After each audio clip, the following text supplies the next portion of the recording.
हर candidate को हर vote के लिए 50 रुपये चुनाव के बाद दिए जाएंगे, यानी कि उसको 1 लाख वोट मिली तो उसको 50 लाख रुपए सरकार के द्वारा मिल जाएंगे।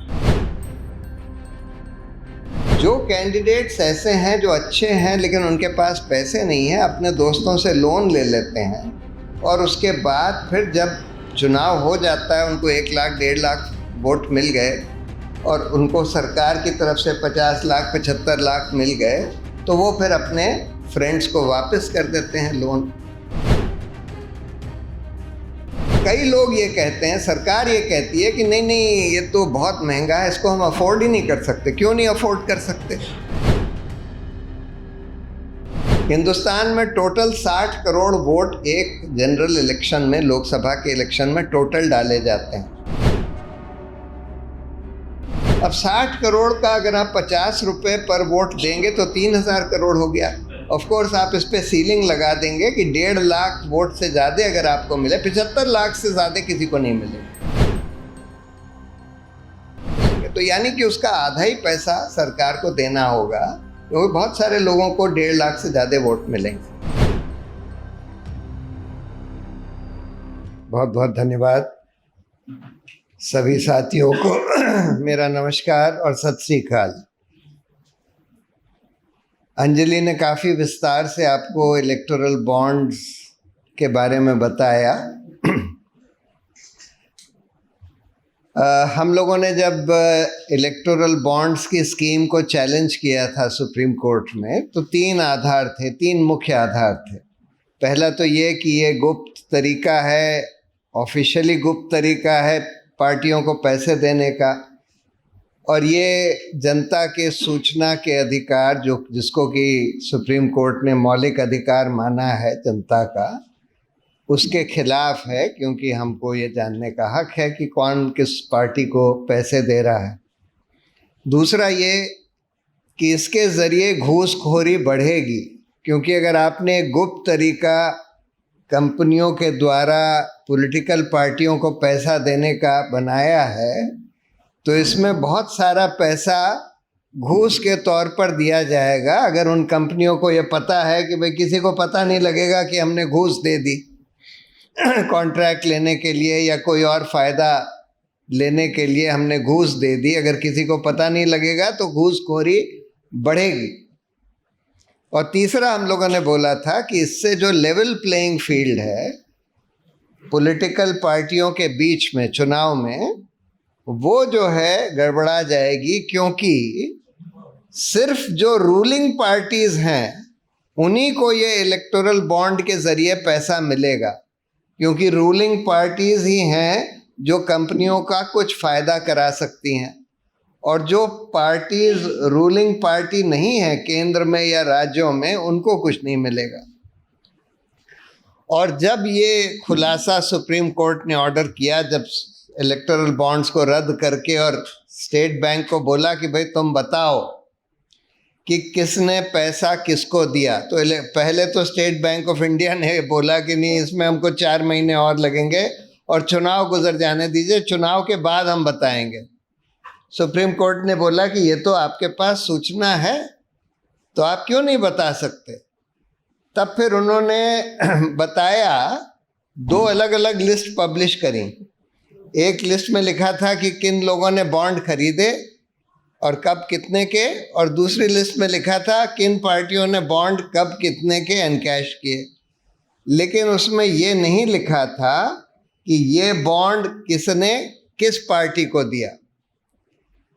तो हम लोगों ने जब बोला कि भाई ये तो इसमें तो बॉन्ड नंबर्स थे, और ये जो जेटली साहब कहते थे कि नहीं देखिए ये हम बॉन्ड इसलिए लाए हैं कि अगर लोगों को पता लग जाता है कि कौन किसको किस पार्टी को पैसे दे रहा है, तो जो रूलिंग पार्टी है वो उन कंपनियों को प्रताड़ित करेगी जिन कंपनियों ने ऑपोजिशन को पैसे दिए हैं। लेकिन ये तर्क तो बिल्कुल झूठा था, क्योंकि स्टेट बैंक ऑफ इंडिया ने हर बॉन्ड पर एक नंबर डाल रखा था, जो कि एक सीक्रेट नंबर था, जो सिर्फ अल्ट्रा वायलेट लाइट में ही दिखाई देता था। और स्टेट बैंक ऑफ इंडिया ये रिकॉर्ड कर रहा था, चाहे बॉन्ड के ऊपर नहीं लिखा जाता था कि किसने खरीदा, वो तो बेरर बॉन्ड जैसे कि एक बैंक नोट होता है उसी की तरह होता था। 1000 से लेके 1 करोड़ तक का आप ये बॉन्ड खरीद सकते थे, जो कि बिल्कुल कैश की तरह होता था, लेकिन सिर्फ पॉलिटिकल पार्टीज को ही आप दे सकते हैं, वही इन कैश कर सकती थी। तो ये नंबर लेकिन स्टेट बैंक रिकॉर्ड करता था कि किसने किस नंबर का बॉन्ड खरीदा, और ये भी रिकॉर्ड करता था कि किस पार्टी ने किस नंबर का बॉन्ड इनकैश किया। यानी स्टेट बैंक ऑफ इंडिया तो ये पता लगा सकता था, उसके पास ये सूचना थी कि किसने ये बॉन्ड खरीद के किस पार्टी को दिया। यानी स्टेट बैंक ऑफ इंडिया को ये सूचना थी, तो मतलब सरकार के पास ये सूचना थी, क्योंकि ये तो सरकारी बैंक है। तो सरकार तो हर समय ये जानती थी कि कौन ऑपोजिशन पार्टी इसको पैसे दे रहा है, और इसलिए सरकार उन कंपनियों के ऊपर दबाव डाल सकती थी, प्रताड़ित कर सकती थी जो कंपनियां ऑपोजिशन को दे रहे थे। लेकिन और किसी को नहीं पता लगता था, ना तो ऑपोजिशन को ना हमको आपको, कि भाई किसने किसको पैसे दिए, सिर्फ सरकार को पता लगता था। तो जब कोर्ट ने बोला कि अच्छा तुम्हारे पास तो ये नंबर थे, तो नंबर बता दो, उन्होंने बोला नंबर को मैचिंग करने में हमको बहुत टाइम लगेगा, कई महीने लग जाएंगे, हमारे पास 2 अलग अलग लिस्ट में ये नंबर हैं, लेकिन हम मैच नहीं कर सकते। तो कोर्ट ने बोला अच्छा ऐसे ही दे दो, जो तुम्हारे पास है कि इस नंबर का बॉन्ड किसने खरीदा और उसके बाद कौन से नंबर के बॉन्ड किसने एनकैश किए। तो उन्होंने 2 लिस्ट दे दी, नंबर डाल दिए। तो कंप्यूटर एक्सपर्ट्स ने 2 मिनट में ये मैचिंग कर लिया। आप कंप्यूटर में ये सारी इंफॉर्मेशन डालिए, 2 मिनट में फट से सब मैच होकर आ जाता है। ये बॉन्ड इसने खरीदा, इस पार्टी को दिया, ये बॉन्ड इसने खरीदा, इस पार्टी को दिया, वगैरह वगैरह। और जब ये इंफॉर्मेशन बाहर निकल कर आई, तो जैसे अंजलि ने बताया, बिल्कुल वही बात निकली जो हम लोगों ने शक किया था शुरू में। यानी कि इसको, इन इलेक्टोरल बॉन्ड को ज़्यादातर उन कंपनियों ने खरीदे और उन पार्टियों को दिए जिन पार्टियों की सरकारों से उन कंपनियों को कुछ फ़ायदा मिल सकता था, और मिला। फ़ायदे कई तरह के मिले। फ़ायदा मिला कि कॉन्ट्रैक्ट दिए गए, फ़ायदा मिला कि ईडी, आईटी और इनकम टैक्स के रेड चल रहे थे, उनसे इनकम टैक्स का पैसा वसूल करना था। इलेक्टोरल बॉन्ड लेने के बाद वो छोड़ दिया गया। फ़ायदे इस तरह के भी मिले कि उस कंपनी के हक में कोई पॉलिसी बदल दी गई हो, जैसे भारतीय टेलीकॉम का केस बताया, ऐसे ही एक और कंपनी थी ग्रासिम इंडस्ट्रीज़, उसके हक में इंपोर्ट पॉलिसी बदल दी गई और उन्होंने भी बहुत सारे इलेक्टोरल बॉन्ड भाजपा को दे दिए। यानी कि ये बॉन्ड वो कंपनियां उन पार्टियों को दे रही थी जिन पार्टियों की सरकारें उन कंपनियों को किसी तरह का कोई फ़ायदा पहुंचा सकती थी। और चौथा तरीका ये था कि भाई बहुत सारी तो ये दवाइयों की कंपनी थी। एक कंपनी का नाम अंजलि ने लिया, जाइडस कैडिला, ये क्योंकि ये सबसे अहम है। ऑल्दो इस तरह की 20 कंपनियां हैं, 20 फार्मास्यूटिकल कंपनियां हैं जिन्होंने ये बॉन्ड दिए, जिनके खिलाफ ड्रग कंट्रोलर का एक्शन या तो चल रहा था या चलना चाहिए था, क्योंकि उनकी जो दवाइयाँ थीं वो खतरनाक, जानलेवा या सब स्टैंडर्ड पाई गई थी। और ये बॉन्ड, जब भाजपा की सरकार जो ड्रग कंट्रोलर को कंट्रोल करती है, उनको जब ये पैसा दिया गया, उसके बाद ये दवाइयाँ चलने दी गईं।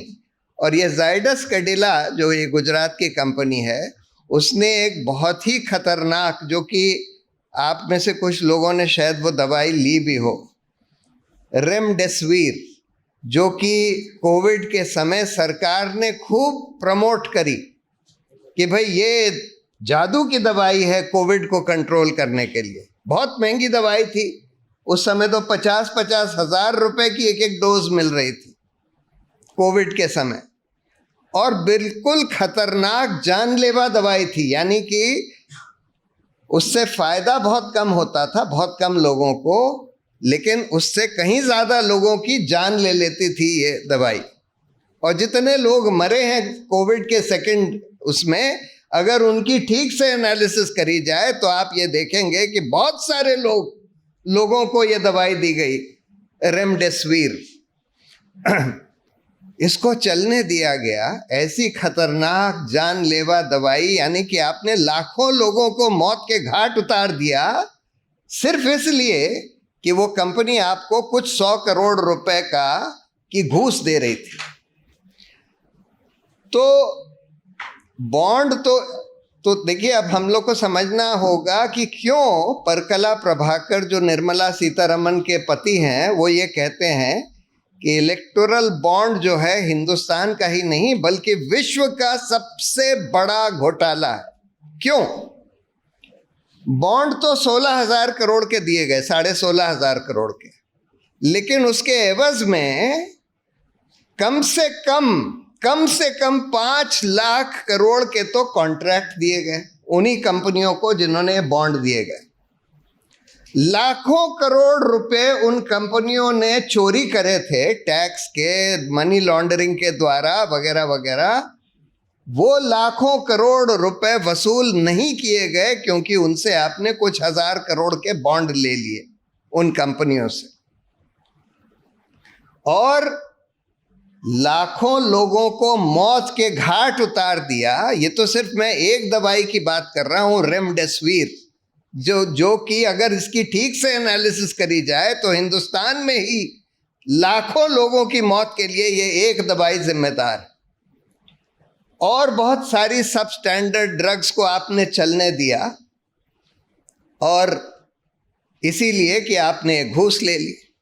अब सवाल ये है, इतना बड़ा घोटाला हो गया जिसको विश्व का सबसे बड़ा घोटाला कहा जाता है, और क्या किसी को जवाबदेह नहीं ठहराया जाएगा? क्या ये खुलासा काफी है? क्या जो घूसखोर कंपनियां थीं या घूसखोर अफसर थे सरकारों में या पार्टियों में, जिन्होंने घूस लेकर लोगों को मौत के घाट उतरने दिया, उनकी कोई जवाबदेही नहीं होगी? और इसीलिए हम लोगों ने ये पिटीशन फाइल करी है, नई PIL फाइल करी है सुप्रीम कोर्ट में, कि भाई इनकी तो जवाबदेही तय होनी चाहिए।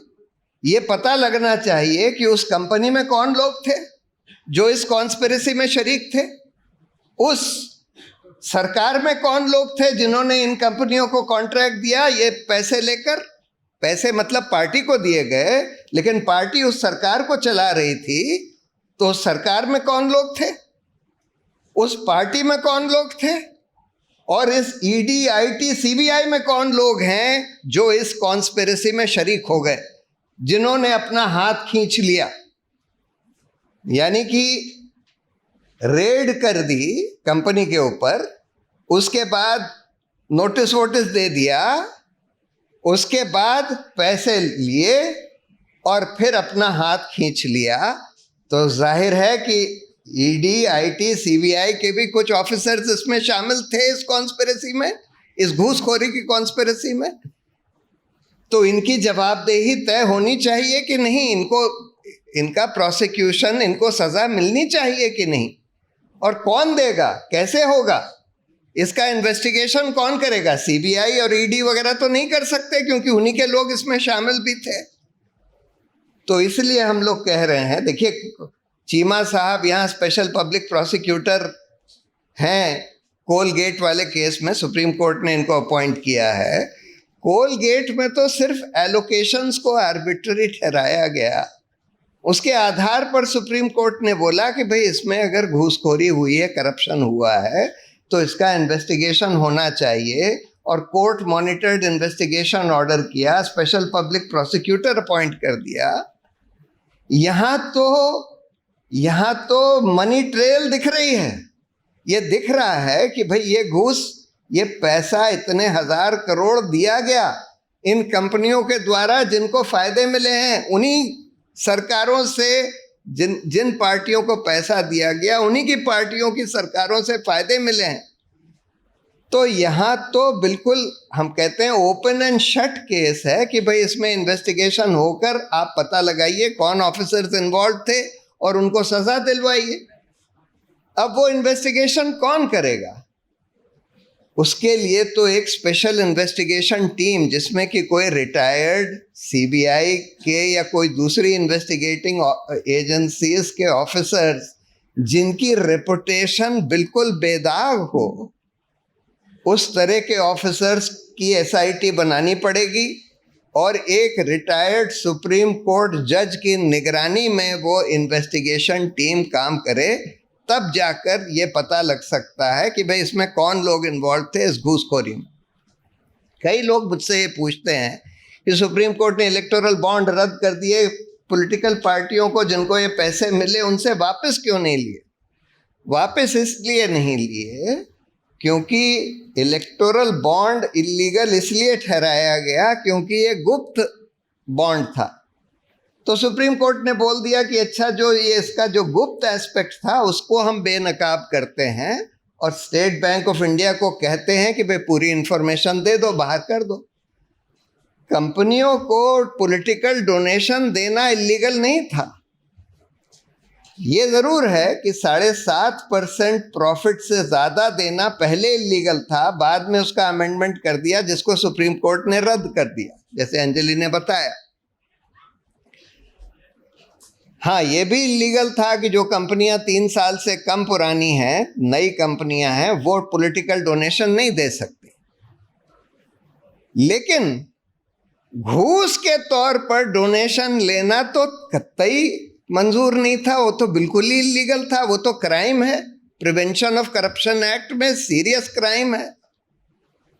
तो अगर ये पता लगता है कि घूस के तौर पर, और अधिकतर पैसा जो इलेक्टोरल बॉन्ड 16,500 करोड़ में से आप ये मान कर चलिए कि कम से कम 10,000 करोड़ उन कंपनियों ने दिया है जिन्होंने घूस के तौर पर दिया है। अब सवाल ये है कि कम से कम घूस का पैसा जो दिया गया उन पॉलिटिकल पार्टियों को, वो तो वापस उन पार्टियों से लेना पड़ेगा। वो तो प्रोसीड्स ऑफ क्राइम है, वो तो प्रोसीड्स ऑफ क्राइम है। तो वो पैसा तो उन पार्टियों से उगलवाना पड़ेगा। अगर उन पार्टियों के अकाउंट फ्रीज कराने पड़ेंगे, अगर मान लीजिए ये निकलता है कि भाजपा ने जैसे 8,500 करोड़ भाजपा ने अकेले लिए और उसमें से 5-6 हज़ार करोड़ घूस के तौर पर लिए, तो ये 5-6 हज़ार करोड़ तो उनसे उगलवाने पड़ेंगे। तो उसके लिए भी हम लोगों ने इस पिटिशन में प्रेयर करी है और होपफुली इस पिटिशन की हियरिंग अगले हफ्ते हो जानी चाहिए, पहली हियरिंग। अब इससे एक दूसरा सवाल खड़ा होता है, जो हमारे देश का जो इलेक्टोरल सिस्टम है, पॉलिटिकल फंडिंग का सिस्टम है, और जो पूरा हमारा चुनाव प्रक्रिया पैसे का खेल बन गया है, उसको कैसे ठीक किया जाए। देखिए, पैसे का खेल क्यों बन गया है, थोड़ा सा ये समझ लेते हैं। हमारे सिस्टम में first pass the post 2 levels पर है। हम जब अपने कैंडिडेट को चुनते हैं तो जिस कैंडिडेट को सबसे ज़्यादा वोट मिलते हैं, चाहे उसको 30% ही वोट क्यों ना मिले हों, अगर बाकी कैंडिडेट्स को किसी को 30% से ज़्यादा नहीं मिले हैं, तो उसी कैंडिडेट को सोल इलेक्टेड रिप्रेजेंटेटिव घोषित कर दिया जाता है। बाकी सारे कैंडिडेट्स को 70% भी वोट मिले हों मिलाकर, उनकी वोट जो है मिट्टी हो जाती है। अब जब सरकार बनती है तो फिर से जिस पार्टी या जिस कोalition के पास मेजॉरिटी होती है वही सरकार में आती है, वही सरकार चलाती है। बाकी ऑपोजिशन के पास 49% MLAs MPs भी हों तो उनका सरकार में कोई दखल नहीं होता।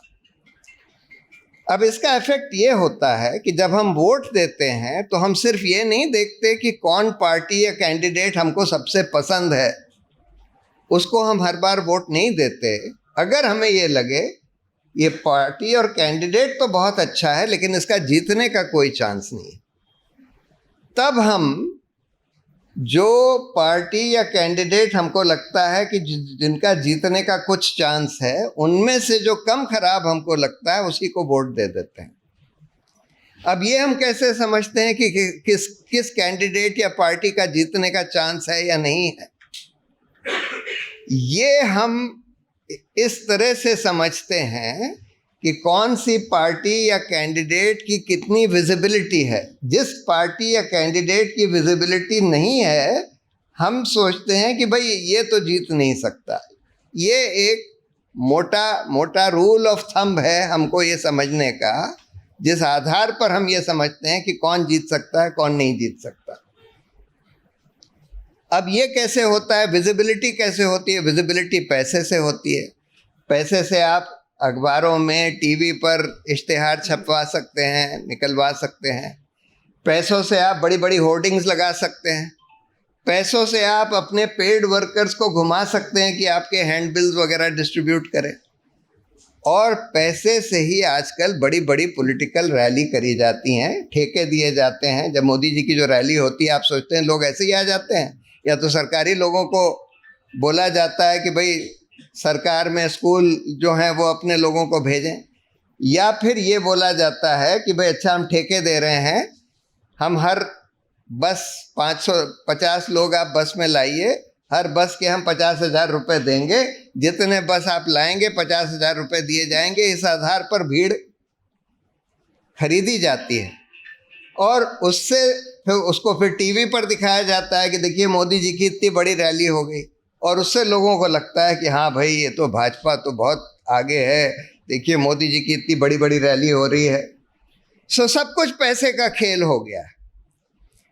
अब अगर हम ये देखें, देखिए इस पैसे के खेल को कम करने के लिए एक कानून बनाया गया कि कोई कैंडिडेट लोकसभा के चुनाव में 75 लाख से ज़्यादा नहीं खर्च कर सकता। ये कानून है, लेकिन इस कानून की धज्जियां उड़ाई जा रही हैं। पहली बात तो कैंडिडेट्स ही कई बार 50-50 करोड़ खर्च कर देते हैं। वो कैश में खर्च करते हैं, उनको पकड़ नहीं पाते। इलेक्शन कमीशन भी कुछ नहीं करता पकड़ने के लिए। और पॉलिटिकल पार्टियां जो हैं, जो कैंडिडेट का 75 लाख लिमिट है उसको तो छोड़िए, वो एक एक कैंडिडेट के ऊपर 20-20 करोड़ खर्च कर देते हैं। अब इसका देखिए हिसाब समझिए, अगर भाजपा 500 कैंडिडेट पूरे देश में खड़े करे लोकसभा में, तो टोटल खर्चा उनके 500 कैंडिडेट कुल मिलाकर 400 करोड़ से कम खर्च कर सकते हैं। लेकिन इसी 5-6 साल में भाजपा को इलेक्टोरल बॉन्ड के जरिए 8,250 करोड़ मिल गए। कहां 400 करोड़, कहां 8,000 करोड़। यानी कि पार्टी जो है 20 गुना कैंडिडेट्स के खर्चे का 20 गुना उनके पास पैसा है खर्च करने के लिए। और ये तो सिर्फ इलेक्टोरल बॉन्ड का पैसा है, बाकी और पैसा भी उतना ही है। यानी 16,000 करोड़ भाजपा के पास 5 साल में पैसा आ जाता है। तो कैंडिडेट के ऊपर आपने लिमिट लगा दी और पॉलिटिकल पार्टी के ऊपर कोई लिमिट नहीं लगाई। इससे तो फिर कैंडिडेट के ऊपर लिमिट लगाने का कोई मायने ही नहीं रहता। तो एक तो अगर हमको ये पैसे की अहमियत चुनाव में कम करनी है या ख़त्म करनी है, तो एक तो पॉलिटिकल पार्टी के स्पेंडिंग पर लिमिट लगानी होगी। दूसरा, कैंडिडेट्स जो हैं कैश में खर्च कर देते हैं, पॉलिटिकल पार्टियां भी कैश में खर्च कर देती हैं। इतना इतना कैश पकड़ा जाता है आजकल इलेक्शन के दौरान। इसको रोकने का क्या तरीका है? जब मोदी जी ने नोटबंदी करी तो ये बोला था कि इसका एक मकसद ये है कि हम एक कैशलेस इकोनॉमी चाहते हैं या लेस कैश इकोनॉमी चाहते हैं। हम चाहते हैं कि लोग सारे ट्रांजैक्शंस बैंक के थ्रू करें। अब ये तो समझ सकते हैं हम कि आम आदमी को आप ये नहीं कह सकते कि सब ट्रांजैक्शंस बैंक के थ्रू करो, कैश उसको यूज़ करना पड़ेगा। लेकिन पॉलिटिकल पार्टियों को और कैंडिडेट्स को तो कहा जा सकता था, एक कानून आप एक लाइन का रिप्रेजेंटेशन ऑफ पीपल एक्ट में बना देते कि all candidates and political parties can only take money and spend money through bank transactions and any use of cash will be a corrupt practice for which the candidate or the party will be disqualified. लेकिन ये आपने नहीं किया, क्योंकि इसका फायदा जो ruling party है उसको मिल रहा है। तीसरा, देखिए, ज़्यादातर देशों में प्रोपोर्शनल रिप्रेजेंटेशन का कानून भी बना हुआ है, यानी कि हमारे यहाँ तो सारे चुनाव जो हैं डायरेक्ट इलेक्शन से होते हैं, फर्स्ट पास द पोस्ट है। लेकिन ज़्यादातर देशों में आधे जो इलेक्शंस होते हैं वो प्रोपोर्शनल रिप्रेजेंटेशन से होते हैं, जिसमें हर पार्टी अपनी लिस्ट देती है, और अगर उस पार्टी को 2% वोट भी मिलते हैं तो उसके 2% एमपीज एमएलएज इलेक्ट हो जाते हैं। अगर आप प्रोपोर्शनल रिप्रेजेंटेशन लाते हैं तो लोगों को ये नहीं लगेगा कि भाई हम इस सीपीआई को वोट कर रहे हैं, हमारी फेवरेट पार्टी लेट से कम्युनिस्ट पार्टी है, लेकिन हमको ये पता है कम्युनिस्ट पार्टी जीतेगी तो नहीं यहाँ पर, लेकिन हमको ये भी पता है कि कम्युनिस्ट पार्टी के कम से कम 2% वोट तो आएंगे। और अगर हमको ये भी पता हो कि अगर 2% वोट भी आएंगे तो उसके 2% रिप्रेजेंटेटिव्स तो जाएंगे पार्लियामेंट में, तब हम खुलकर जो पार्टी हमको सबसे पसंद है, ज़्यादा पसंद है, उसको वोट करेंगे। तो प्रोपोर्शनल रिप्रेजेंटेशन भी आना चाहिए हिंदुस्तान में।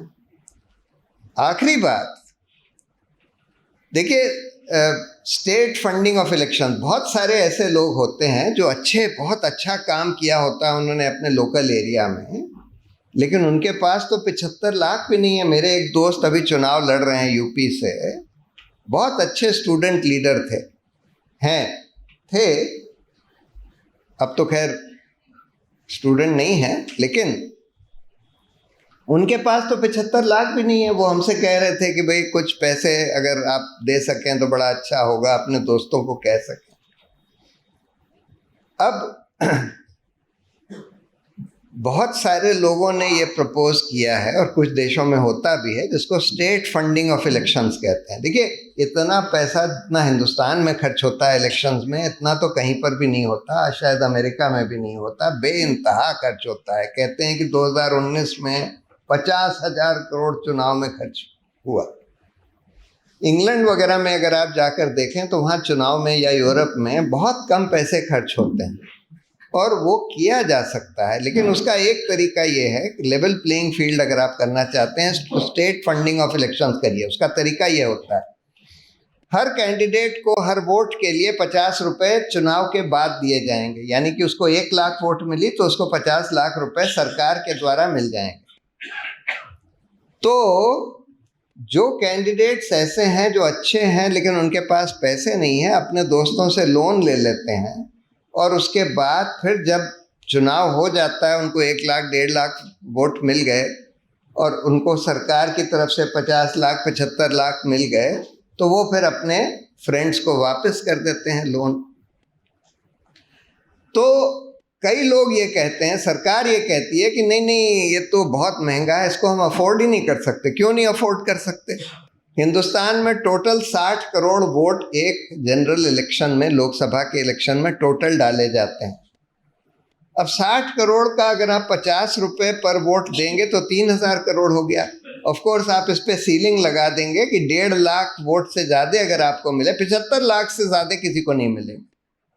75 लाख अगर आपकी लिमिट है तो उससे ज़्यादा किसी को नहीं मिलेंगे। तो यानी कि उसका आधा ही पैसा सरकार को देना होगा, क्योंकि बहुत सारे लोगों को 1.5 लाख से ज़्यादा वोट मिलेंगे। यानी 1500 करोड़ हुआ। 1500 करोड़ सरकार के लिए कुछ भी पैसा नहीं है। इससे ज़्यादा तो MP local area development scheme में हर साल सरकार देती है। MP local area development scheme में हर एमपी को 5 करोड़ रुपए हर साल दिए जाते हैं, यानी कि 2,500 या 3,000 करोड़ रुपए हर साल सिर्फ एमपीज को एमपी एलईडी स्कीम में दिए जाते हैं। हम तो कह रहे हैं कि 5 साल में एक बार सिर्फ और कुल 1,500 करोड़ का खर्चा है स्टेट फंडिंग ऑफ इलेक्शंस में। तो ये भी कानून आना चाहिए। लेकिन प्रॉब्लम ये है कि जो पार्टी पावर में होती है उसको तो इस प्रेजेंट सिस्टम का फायदा मिल रहा है, तो इसलिए वो ये सब बदलाव लाना ही नहीं चाहती। जो हम लोगों को इलेक्टोरल रिफॉर्म्स की ज़रूरत है। देखिए, एक प्रॉब्लम ये पैसे का खेल जो बन गया उसकी ये हो रही है कि वो जो अन्ना हजारे कहते थे ना कि अभी तो एक चक्र चल रहा है कि पैसे से सत्ता और फिर सत्ता से फिर पैसा, और ये एक तरह का कंपल्शन हो गया है। जो कुछ ईमानदार लोग भी राजनीति में हैं, उनकी अगर सरकार आ जाती है तो उनके ऊपर ये दबाव बन जाता है कि भाई हमको चुनाव के लिए तो पैसे इकट्ठा करने हैं। अगर वो अपने पर्सनली पैसे भी ना इकट्ठा कर रहे हों, उनको लगता है कि भाई चुनाव के लिए तो हमको इकट्ठा करने हैं, पार्टी के लिए इकट्ठा करने हैं, और इसलिए हमको भ्रष्टाचार का पैसा लेना पड़ेगा। तो एक ये बहुत बड़ी प्रॉब्लम हो गई है हिंदुस्तान में, और इसको सॉल्व करने के लिए कई रिफॉर्म्स की ज़रूरत है। 4 चीज़ों का मैंने जिक्र किया, लेकिन सवाल यह है कि कौन करेगा। सरकार या जो पावर में है वो तो करना नहीं चाहते क्योंकि उनको इस सिस्टम का फ़ायदा मिल रहा है। जब तक कोई बड़ा जन आंदोलन नहीं खड़ा होता इसके ऊपर और उसका दबाव नहीं पड़ता सरकारों के ऊपर, जैसे लोकपाल का आंदोलन हुआ, दबाव पड़ा, कानून बन गया। ये दूसरी बात है कि कानून बनने के बाद भी लोकपाल ऐसे इन्होंने सड़े गले बना दिए कि उसमें कुछ निकला ही नहीं। ऐसे एकदम यूजलेस लोगों को लोकपाल बना दिया। पहले तो लोकपाल बनने ही नहीं दिया, फिर कई जब सुप्रीम कोर्ट ने बोला कि भाई बनाओ, तब फिर उन्होंने ऐसे मतलब बिल्कुल ही बोगस लोगों को बना दिया है। तो लेकिन कानून जनता के दबाव से बनना पड़ा, तो इसलिए जब तक इस पर कोई जन आंदोलन नहीं होगा कि क्योंकि देखिए असली भुक्तभोगी इस करप्ट सिस्टम के तो हम ही लोग हैं, जनता है असली भुक्तभोगी। तो जब तक जनता नहीं खड़ी होगी और जनता नहीं बड़ा आंदोलन करेगी, तब तक ये बदलाव या ये रिफॉर्म्स नहीं आ पाएंगे। यही सब चीज़ें मैं आपको आपके संग साझा करना चाहता था। बहुत बहुत धन्यवाद।